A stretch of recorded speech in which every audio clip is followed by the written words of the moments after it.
ونعوذ بالله من شرور انفسنا ومن سيئات اعمالنا من يهده الله فلا مضل له ومن يضلل فلا هادي له ونشهد ان لا اله الا الله وحده لا شريك له ونشهد ان محمدا عبده ورسوله.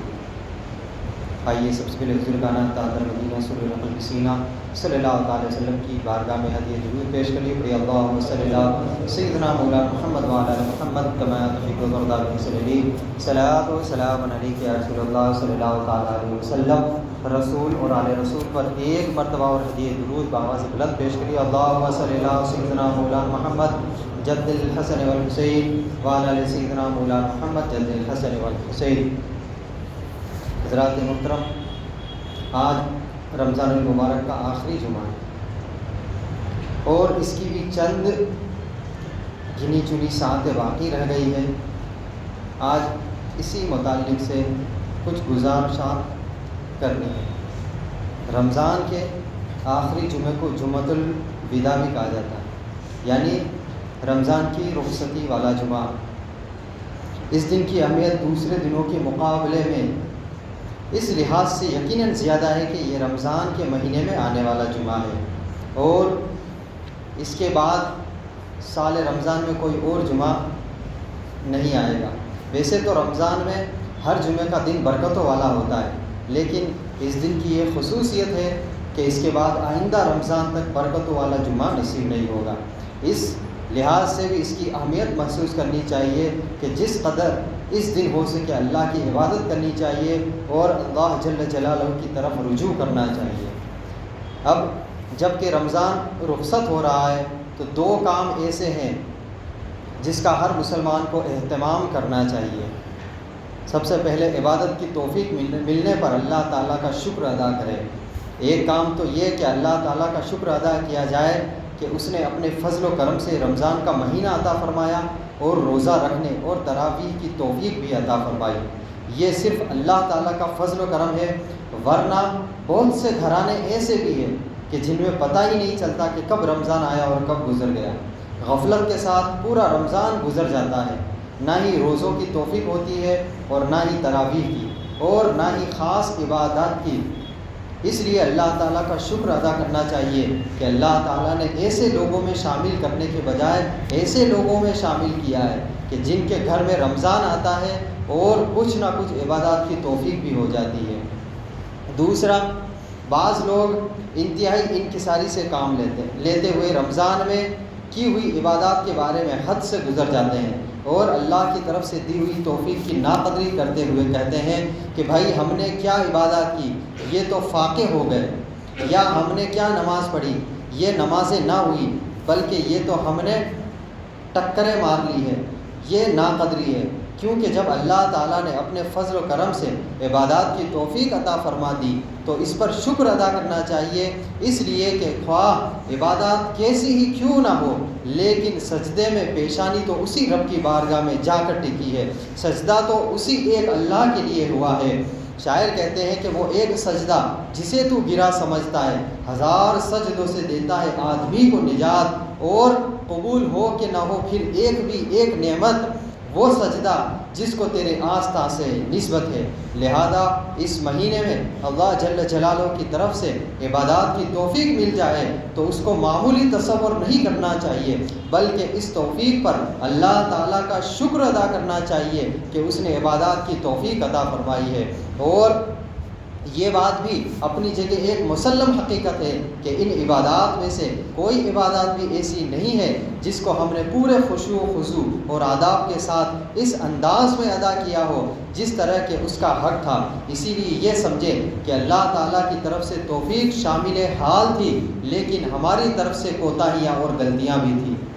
اسی لیے دوسرا کام یہ ہے کہ استغفار کریں کہ یا اللہ، اب آپ اپنے فضل و کرم سے ہمیں عبادات کی توفیق عطا فرما دی تھی، لیکن ہم سے اس میں کوتاہیاں ہوئی ہے اور ہم عبادات کو صحیح طریقے سے ادا نہیں کر سکے، اسی لیے ہمیں معاف فرما دے. اللہ تعالیٰ کی سنت کے بندہ جب بھی کوئی عمل کر کے اللہ تعالیٰ سے استغفار کرتا ہے تو اللہ تعالیٰ اس کے استغفار کی بدولت اس کی غلطیوں کو معاف کر کے اس کو اپنی بارگاہ میں قبولیت کا مقام عطا کر دیتا ہے. اللہ تعالیٰ نے نیک مسلمانوں کا ذکر کرتے کرتے ہوئے ارشاد فرمایا کانوا قلیلا من اللیل ما یہجعون وبالاسحار هم یستغفرون، یہ ایسے لوگ ہیں جو رات میں کم سوتے ہیں اور سحری کے وقت استغفار کرتے ہیں۔ رات کو کم سونے کا مطلب یہ ہے کہ رات کے اکثر حصے میں اللہ تعالیٰ کی عبادت کرتے ہیں، جس کی وجہ سے سونا کم ہوتا ہے، پھر صبح کو اٹھ کر اللہ تعالیٰ کے حضور استغفار کرتے ہیں۔ حضرت عائشہ صدیقہ رضی اللہ تعالیٰ عنہ سے دریافت کیا گیا یا رسول اللہ، یہ لوگ تو ساری رات عبادت میں گزارتے ہیں، پھر صبح کے وقت استغفار کیوں کرتے ہیں؟ آپ صلی اللہ علیہ وسلم نے جواب میں فرمایا کہ رات کے میں کی جانے والی عبادت میں ان سے جو کوتاہیاں ہوئی ہے اس کی وجہ سے استغفار کرتے ہیں کہ یا اللہ، ہم آپ کی توفیق سے آپ کی بارگاہ میں عبادت کے لیے کھڑے تو ہو گئے تھے، لیکن جس طرح عبادت کرنی چاہیے تھی اس طرح ہم نہیں کر پائے، اسی لیے آپ کی بارگاہ میں استغفار کرتے ہیں۔ اسی طرح قرآن مجید میں نیک لوگوں کی صفات یعنی نیک لوگوں کی خوبی بیان کرتے ہوئے اللہ تعالیٰ نے فرمایا والمستغفرین بالاسحار، اور صبح کے وقت میں استغفار کرنے والے ہیں۔ یہ اللہ کی طرف سے ہمیں عبادات کا ایک ادب سکھایا گیا کہ اللہ تعالیٰ کی طرف سے اگر عبادت کی توفیق مل جائے تو اس پر اللہ تعالیٰ کا شکر ادا کرو، لیکن ساتھ ہی اس عبادات میں ہونے والی کوتاہیوں پر اس کی بارگاہ میں استغفار بھی کرو، اور ان دو کاموں کو کرنے کے نتیجے میں اللہ تعالیٰ کی ذات سے قوی امید ہے کہ اپنی بارگاہ میں اس عبادت کو قبول فرما لیں گے۔ رمضان کی ساعتوں کی قدر کریں، یہ آخری عشرہ جہنم سے آزادی کا عشرہ ہے، اسی لیے استغفار اس مہینے میں اس آخری عشرے میں زیادہ سے زیادہ کرنا چاہیے۔ یہ بات دوسری بات یہ ہے کہ رمضان کا آخری وقت چل رہا ہے، اس وقت کی قدر کرنی چاہیے، اس لیے کہ جس کو اس مہینے میں عبادات اور دیگر عبادات و طاعات میں لگنے لگے، اس کا دل لگنے لگے اور اس کو اس عبادات کی توفیق ملنے لگے، اس کے لیے ابھی دروازہ کھلا ہوا ہے۔ جس نے اس میں غفلت کی ہے اس کے لیے ابھی بھی دروازہ کھلا ہوا ہے کہ رمضان ختم ہونے میں چند دن باقی ہے، اگر اللہ تعالیٰ چاہے تو ایک لمحے میں بھی کسی کی کایا پلٹ سکتی ہے۔ اسی لیے جس کو موقع نہیں ملا وہ اس وقت کو غنیمت جان کر اس موقع سے فائدہ اٹھا لے۔ اب بھی اللہ تعالیٰ کی طرف سے دروازہ کھلا ہوا ہے، جس کا ذکر اللہ تعالیٰ نے قرآن مجید میں فرمایا یا ایھا الذین آمنوا توبوا الی اللہ توبۃ نصوحا، اے ایمان والو اللہ کے حضور خالص توبہ کرو، سچی توبہ کرو، 100 مرتبہ بھی گناہ کر لو توبہ سے دھل جاتے ہیں۔ اللہ تعالیٰ بڑے بندوں سے پیار فرماتے ہیں کہ توبہ کر لو۔ اللہ تعالیٰ نے توبہ کا دروازہ اس وقت تک کھلا رکھا ہوا ہے جب تک نزا کی کیفیت طاری نہیں ہو جاتی۔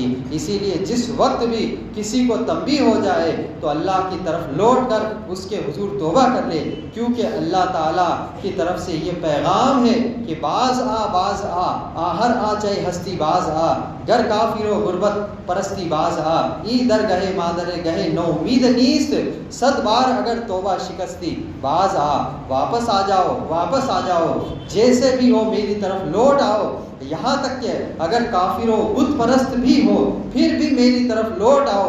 ہماری یہ درگاہ نا امیدی والی درگاہ نہیں ہے، اگر 100 مرتبہ بھی توبہ توڑ چکے ہو تو بھی میرے پاس آ جاؤ۔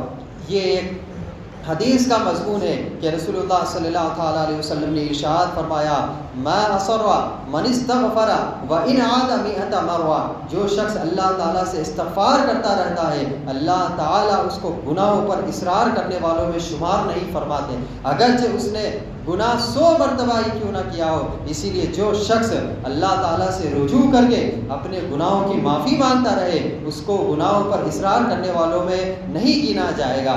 اس سے جب بھی گناہ ہوتا ہے تو اللہ کے حضور توبہ کرتا ہے کہ یا اللہ شیطان کے بہکاوے میں آ کر مجھ سے گناہ ہو گیا ہے، میں اس گناہ سے توبہ کرتا ہوں، مجھے معاف فرما دے۔ گناہوں کی وجہ سے مایوس نہ ہو کہ اللہ تعالیٰ کی طرح کوئی کریم ایسا نہ ہوگا۔ ایک شخص ایک جرم مسلسل کیے جا رہا ہے لیکن اللہ تعالیٰ نے فرمایا کہ 100 مرتبہ بھی کر لو لیکن میری طرف توبہ کر کے آ جاؤ تو معاف کر دوں گا۔ اللہ تعالیٰ کی بارگاہ میں ایسے کریم بارگاہ ہے کہ اس میں مایوسی کا بھی گزر نہیں ہے۔ کہ اللہ تعالیٰ نے ارشاد فرمایا یا عبادی الذین اسرفوا علی انفسہم لا تقنطوا من رحمت اللہ ان اللہ یغفر الذنوب جميعا انہ هو الغفور الرحیم۔ اے میرے بندو جنہوں نے اپنی جانوں پر ظلم کیا ہے تم اللہ کی رحمت سے مایوس نہ ہونا، بے شک اللہ تعالیٰ سارے گناہوں کو معاف فرما دیتا ہے۔ کیا کوئی ذات ایسی کریم ہے؟ اسی طرح ارشاد فرمایا ما یفعل اللہ بعذابکم ان شکرتم وآمنتم، اللہ تعالیٰ تمہیں عذاب دے کر کیا کرے گا اگر تم اس کے شکر گزار بنو اور ایمان لاؤ۔ برادران اسلام، ماہ رمضان المبارک کا اختتام قریب ہے اور عید کی آمد ہے۔ اس موقع پر صدقہ فطر بھی ادا کیا جاتا ہے۔ اسی مناسبت سے کچھ اور باتیں بھی عرض کرنی ہے کہ زکوٰۃ کی صدقہ فطر کے مسائل جو بتائے گئے ہیں، اس میں زکوٰۃ کی 2 قسمیں بتائی گئی ہے، ایک زکوٰۃ المال اور دوسرا زکوٰۃ الفطر۔ یعنی زکوٰۃ المال یہ ہے کہ مال کی زکوٰۃ جو مال کے ایک خاص مقدار پر فرض ہے، اور زکوٰۃ الفطر یعنی بدن کی زکوٰۃ، اس کو صدقہ فطر کہا جاتا ہے۔ فطر کے معنی روزہ کھولنے یا روزہ نہ رکھنے کے ہے۔ شرعی اصطلاح میں اس صدقے کا نام صدقہ فطر ہے، جو ماہ رمضان کے ختم ہونے پر روزہ کھل جانے کی خوشی میں اور شکریہ کے طور پر ادا کیا جاتا ہے۔ نیز صدقہ فطر رمضان کی کوتاہیوں اور غلطیوں کا کفارہ بھی ہوتا ہے، جیسا کہ حضرت عبداللہ بن عباس رضی اللہ تعالیٰ عنہ سے روایت ہے کہ رسول اللہ صلی اللہ تعالیٰ علیہ وسلم نے ارشاد فرمایا، صدقہ فطر روزہ دار کی بے برکات، بیکار بات اور فحش گوئی سے روزے کو پاک کرنے کے لیے اور مساکین کو کھانا کھلانے کے لیے مقرر کیا گیا ہے۔ حضرات محترم، عید الفطر میں صدقہ اس واسطے مقرر کیا گیا ہے کہ اس میں روزے داروں کے لیے گناہوں سے پاکیزگی اور ان کے روزوں کی تکمیل ہے۔ نیز مالداروں کے گھروں میں تو اس روز عید ہوتی ہے، مختلف قسم کے کھانے بنتے ہیں، اچھے کپڑے پہنے جاتے ہیں، جبکہ غریبوں کے گھروں میں غربت کی وجہ سے اس طرح روزہ کی شکل موجود ہوتی ہے۔ لہٰذا اللہ تعالیٰ نے مالدار اور اچھے کھاتے پیتے لوگوں پر لازم ٹھہرایا ہے کہ غریبوں کو عید سے پہلے صدقہ فطر دے دیں، تاکہ وہ بھی خوشیوں میں شریک ہو سکے، وہ بھی اچھے طرح کھا پی سکے اور اچھا پہن سکے۔ حضرات محترم، صدقہ فطر کا وجوب بہت ساری احادیث سے ہے۔ صدقہ فطر کا واجب ہونا ثابت ہے۔ ایک روایت میں ہے کہ حضرت عبداللہ بن عمر رضی اللہ تعالیٰ عنہ سے روایت ہے کہ رسول اللہ صلی اللہ تعالیٰ علیہ وسلم نے صدقہ فطر مسلمانوں پر واجب قرار دیا گیا، خواہ وہ غلام ہو یا آزاد، مرد ہو یا عورت، چھوٹا ہو یا بڑا۔ حضرت عبداللہ بن عباس رضی اللہ تعالیٰ عنہ فرماتے ہیں کہ رسول اللہ صلی اللہ علیہ وسلم نے رمضان کے آخر میں ارشاد فرمایا کہ اپنے روزوں کا صدقہ نکالو۔ اسی طرح حدیث میں ہے کہ رسول اللہ صلی اللہ علیہ وسلم نے مکہ مکرمہ کی گلیوں میں ایک منادی کو اعلان کرنے کے لیے بھیجا کہ صدقہ فطر ہر مسلمان پر واجب ہے، خواہ وہ مرد ہو یا عورت، آزاد ہو یا غلام، چھوٹا ہو یا بڑا۔ اسی طرح امام اعظم ابو حنیفہ کی رائے کے مطابق جو مسلمان اتنا مالدار ہو کہ ضروریات سے زائد اس کے پاس اتنی قیمت کا مال و اسباب موجود ہو جتنی قیمت پر زکوٰۃ واجب ہوتی ہے، تو اس پر عید الفطر کے دن صدقہ فطر واجب ہوگا، چاہے وہ مال و اسباب تجارت کے لیے ہو یا نہ ہو، چاہے اس پر سال گزرے یا نہ گزرے۔ غرض کے صدقہ فطر کے وجوب کے لیے زکوٰۃ کے فرض ہونے کی تمام شرائط کا پائے جانا ضروری نہیں۔ دیگر علماء کے نزدیک صدقہ فطر کے واجب ہونے کے لیے نصاب زکوٰۃ کا مالک ہونا بھی شرط نہیں، یعنی جس کے پاس ایک دن اور ایک رات سے زائد کی خوراک اپنے زیر کفایت یعنی اس کے انڈر میں ہو تو لوگوں کے لیے ہو، تو وہ اپنی طرف سے اور اپنے اہل و عیال کی طرف سے صدقہ فطر ادا کرے۔ حضرات محترم، عید الفطر کے دن صبح ہوتے ہی یہ صدقہ واجب ہو جاتا ہے، لہٰذا جو شخص صبح ہونے سے پہلے ہی انتقال کر گیا اس پر صدقہ فطر واجب نہیں ہے، اور جو بچہ صبح سے پہلے پیدا ہوا تو اس کی طرف سے صدقہ فطر ادا کیا جائے گا۔ صدقہ فطر کی ادائیگی کا اصل وقت عید الفطر کے دن عید کی نماز سے پہلے، البتہ رمضان کے آخر میں بھی کسی بھی وقت ادا کیا جا سکتا ہے۔ حضرت عبداللہ بن عمر رضی اللہ تعالیٰ عنہ سے روایت ہے کہ رسول اللہ صلی اللہ علیہ وسلم نے حکم دیا کہ صدقہ فطر نماز کے لیے جانے سے قبل ادا کر دیا جائے۔ حضرت نافع سے روایت ہے کہ حضرت عبداللہ بن عمر رضی اللہ تعالیٰ عنہ گھر کے چھوٹے بڑے تمام افراد کی طرف سے صدقہ فطر دیتے تھے، حتیٰ کہ میرے بیٹوں کی طرف سے بھی صدقہ فطر دیتے تھے اور عید الفطر سے 1 یا 2 دن پہلے ہی ادا کر دیا کرتے تھے۔ نماز عید الفطر کی ادائیگی تک صدقہ فطر ادا نہ کرنے کی صورت میں نماز عید کے بعد دے سکتے ہیں، لیکن اتنی تاخیر کرنا بالکل مناسب نہیں ہے، کیونکہ اس سے صدقہ فطر کا مقصود و مطلوب ہی فوت ہو جاتا ہے۔ حضرت عبداللہ بن عباس رضی اللہ تعالیٰ عنہ حدیث کے الفاظ ہیں کہ جس نے اسے نماز عید سے پہلے ادا کر دیا تو یہ قابل قبول زکوٰۃ یعنی صدقہ فطر ہوگی، اور جس نے نماز کے بعد اسے ادا کیا تو صرف صدقات میں اسے 1 صدقہ ہی ہے، لہٰذا نماز عید سے پہلے ادا کر دیا جائے۔ کھجور اور کشمش کو صدقہ فطر میں دینے کی صورت میں علماء امت کا اتفاق ہے کہ اس میں 1 سا نبی اکرم صلی اللہ علیہ وسلم کے زمانے کا ایک پیمانہ بتایا گیا کہ صدقہ فطر ادا کرنا ہے۔ البتہ گیہوں کو صدقہ فطر میں دینے کی صورت میں اس کی مقدار کے متعلق علماء امت میں سے زمانہ قدیم سے اختلاف چلا آ رہا ہے۔ اکثر علماء کی رائے میں ہے کہ گیہوں میں آدھا سا صدقہ فطر ادا کیا جائے۔ حضرت عثمان، حضرت ابو ہریرہ، حضرت جابر، حضرت عبداللہ بن عباس، حضرت عبداللہ بن زبیر اور حضرت اسماء رضی اللہ تعالیٰ عنہم سے صحیح سندوں کے ساتھ گیہوں میں آدھا سا مروی ہے۔ ہندوستان میں اور دوسری احادیث کی روشنی میں یہ علماء فرماتے ہیں کہ صدقہ فطر میں گیہوں آدھا سا، یہی رائے مشہور و معروف ہے۔ تابعی حضرت امام اعظم ابو حنیفہ کی بھی یہی رائے ہے۔ حضرت ابو سعید خدری رضی اللہ تعالیٰ عنہ فرماتے ہیں کہ ہم جو یا گیہوں یا کشمش سے 1 سا صدقہ فطر دیا کرتے ہیں، اور حضرت امیر معاویہ مدینہ منورہ تشریف لائے تو لوگوں نے گیہوں سے صدقہ فطر نکالنے کے سلسلے میں ان سے گفتگو کی تو آپ نے فرمایا کہ گیہوں سے صدقہ فطر میں آدھا سا دیا جائے، چنانچہ لوگوں نے اسی کو معمول بنا لیا ہے۔ حضرات محترم، کا آخری اشرہ چل رہا ہے، اگر ہم سے کوتاہی ہو گئی ہو تو ہم ابھی سے اپنی کوتاہیوں پر نگاہ ڈالیں اور ہر گناہ سے بچنے کی کوشش بھی کریں، اور آئندہ رمضان کے لیے ہم ابھی سے نیت کر لیں کہ ہم آنے والے رمضان میں زیادہ سے زیادہ عبادت کریں گے، اور یہ جو دن بچے ہیں رمضان کے، اس میں بھی ہم زیادہ سے زیادہ عبادت و استغفار کرتے رہیں گے، اور ہم اپنے گھروں میں ایسا رمضان کا ماحول رکھیں کہ رمضان المبارک کے بعد بھی ہم اپنی مسجدوں کو آباد رکھیں گے، ہم نیکیوں میں زیادہ سے زیادہ پڑے رہیں گے۔ یہ نہیں ہے کہ رمضان المبارک گئے اب ہم سوتے رہیں، یہ نہیں ہے کہ رمضان المبارک گئے تو ہم اب پھر سے جتنے ہم نے رمضان میں ڈسپلن بنائے تھے سارے ڈسپلن ختم ہوتے ہوئے نظر آئے۔ نہیں، ہم نے جس طرح سے اپنی کمائی کے لیے بھی وقت دیا ہے، اپنے بیوی بچوں کے لیے بھی وقت دیا ہے، اور اپنی عبادتوں کے لیے بھی وقت دیا ہے، تو آنے والے ایام میں بھی ہم اسی طرح عبادتوں میں مشغول رہے اور ہم زیادہ سے زیادہ نیکیوں کا ذخیرہ جمع کر لیں۔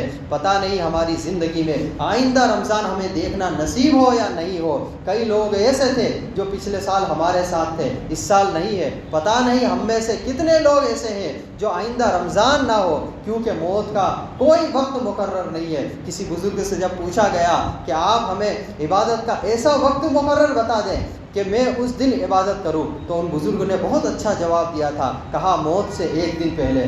یعنی کسی شخص کو یہ معلوم نہیں ہے کہ ہمیں کب موت آ جائے، تو ہم اس موت کو مان کر چلیں کہ ہماری کل موت ہو جائے گی، تو ہم آج سے اپنی عبادتوں میں مشغول ہو جائیں، اور ہم ہر دن یہ سوچ لیں کہ ہماری موت آنی ہے تو ہم عبادتوں میں مشغول رہیں، توبہ و استغفار کرتے رہیں۔ یہ نہیں ہے کہ ہم جب بوڑھے ہو جائیں گے تب ہم توبہ و استغفار کریں گے، کیا پتہ آپ کو وہاں تک پہنچنے کا موقع نہیں ملے۔